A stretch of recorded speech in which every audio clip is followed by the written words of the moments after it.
नमस्कार दोस्तों, स्वागत है आपका टेरेस गार्डन चैनल पर। तो दोस्तों आज है संडे और जून की 2 तारीख है।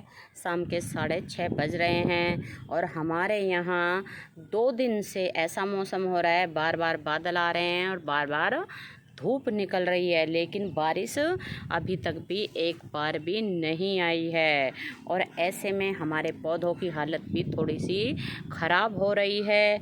जो हमारे विंटर सीजन के प्लांट थे वो तो लगभग सारे ही ख़त्म हो चुके हैं, कुछ एक ही बचे हुए हैं। तो दोस्तों जो गर्मियों के प्लांट हैं उनकी ग्रोथ भी इतनी बढ़िया नहीं चल रही है, लेकिन ये जो मोगरा के प्लांट हैं इनकी ग्रोथ हमारे की बहुत बढ़िया चल रही है। क्योंकि दोस्तों आज हम मोगरे के पौधे के लिए ऐसा एक फ्री का फर्टिलाइज़र बताएंगे जिसको अगर आप गर्मियों में लगातार अपने मोगरे के पौधे में डाल देते हैं तो अगर आपके पौधे में कलियां नहीं बन रही है तो कलियां बननी शुरू हो जाएंगी, और पौधे की ग्रोथ भी रुक रही है तो पौधे की ग्रोथ भी होनी शुरू हो जाएगी। और क्या होता है कई बार कि कलियां बनती हैं लेकिन फ्लावर खिलने से पहले ही वो कलियां झड़ जाती हैं, फ्लावर नहीं खिल पाता है।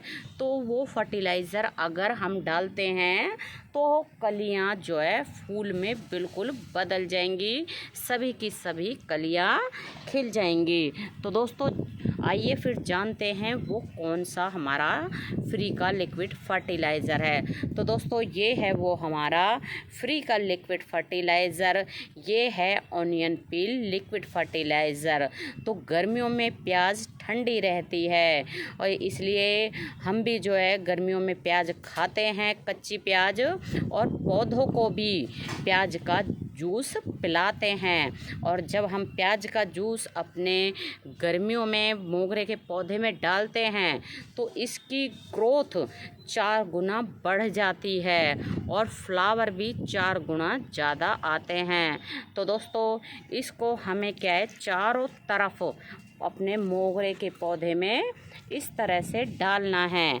और मोगरे के पौधे में डालने के आप 1 हफ्ते बाद दोबारा से ही इस लिक्विड फर्टिलाइज़र को डाल सकते हैं। और 1 हफ्ते बाद ही आप कि अगर मोगरे की ग्रोथ रुकी हुई है तो वो शुरू हो जाएगी, मतलब 1 हफ्ते में ही आपको फ़र्क नज़र आ जाएगा, कलियां बननी शुरू हो जाएंगी। और अगर कलियां बनी हुई हैं तो फ्लावर खिलने शुरू हो जाएंगे और रुकी हुई ग्रोथ भी बढ़ जाएगी। और दोस्तों जैसे कि पत्तियां पीली हो जाती हैं तो वो भी पत्तियां ग्रीन हो जाएंगी। तो दोस्तों मोगरे का प्लांट जो है एक परमानेंट प्लांट होता है और इसको आप जो है डिवाइड करके भी लगा सकते हैं। नीचे जैसे ये कई प्लांट निकल रहे हैं तो इनको आप अलग कर करके भी लगा सकते हैं, या फिर आप चाहें तो बरसात में आप इस पौधे की कटिंग भी लगा सकते हैं। और इसमें वाइट कलर के कई वैरायटी के फ्लावर आते हैं और इसमें वाइन वैरायटी आती है, बुश वैरायटी आती है। लेकिन जो वाइन वैरायटी होती है हम तो उसकी कटाई छटाई करके उसको बुश प्लांट ही बना के रखते हैं, क्योंकि वाइन वैरायटी को सहारा देना पड़ता है और उसकी अगर थोड़ी सी इधर उधर हिल जाती है तो उसकी वाइन भी टूट जाती है।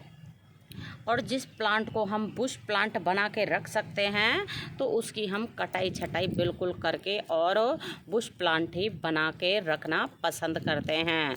और दोस्तों मोगरे के पौधे में बहुत सुंदर वाइट कलर के बंच में फ्लावर आते हैं। और आपको पता होगा कि मोगरे के पौधे के फूलों से साबुन बनाया जाता है और पाउडर परफ्यूम बनाए जाते हैं, रूम स्प्रे बनाया जाता है और इसके गजरे बनाए जाते हैं और भी कई चीज़ मोगरे के पौधे के फूलों से बनाई जाती है। और इसके जो है फ्लावर पूजा के काम भी आते हैं।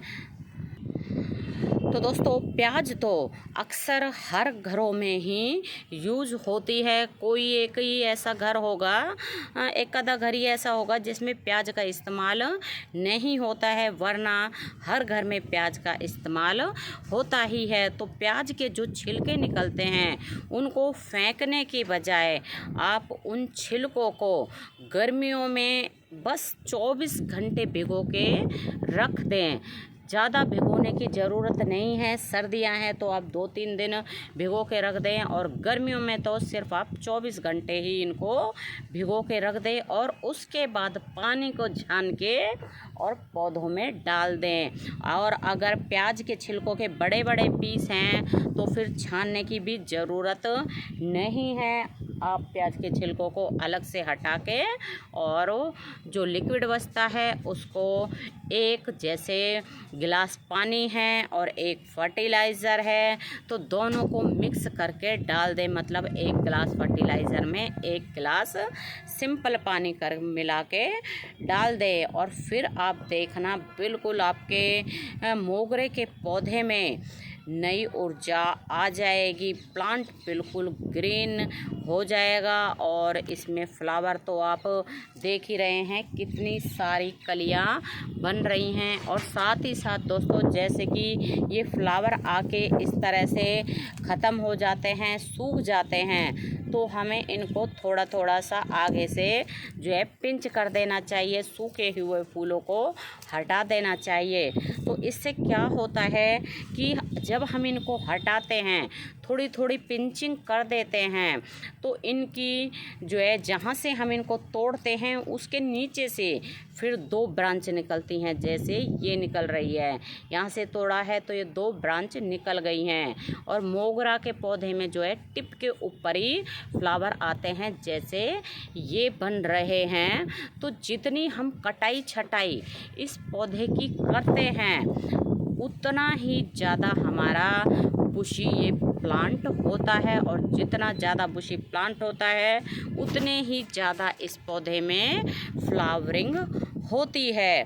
तो दोस्तों, मोगरा का प्लांट एक बहुत ही सुंदर परमानेंट प्लांट होता है। अगर अभी तक आपने मोगरे के प्लांट को नहीं लगाया है तो अभी भी आप इसको नर्सरी से लाके अपने गार्डन में लगा सकते हैं, और इसमें प्याज का लिक्विड फर्टिलाइज़र डालें, जिससे कि आपका मोगरे का पौधा पूरी गर्मी फूलों से और कलियों से भरा रहे। और ये फर्टिलाइज़र डालने से मोगरे की ग्रोथ भी 4 गुना ज़्यादा बढ़ जाती है। तो दोस्तों, अगर आपको वीडियो पसंद आया है तो वीडियो को लाइक और शेयर करें, और चैनल पर नए हैं तो चैनल को सब्सक्राइब भी कर लें। तो अभी के लिए बस इतना ही, फिर मिलते हैं। नमस्ते जी, धन्यवाद।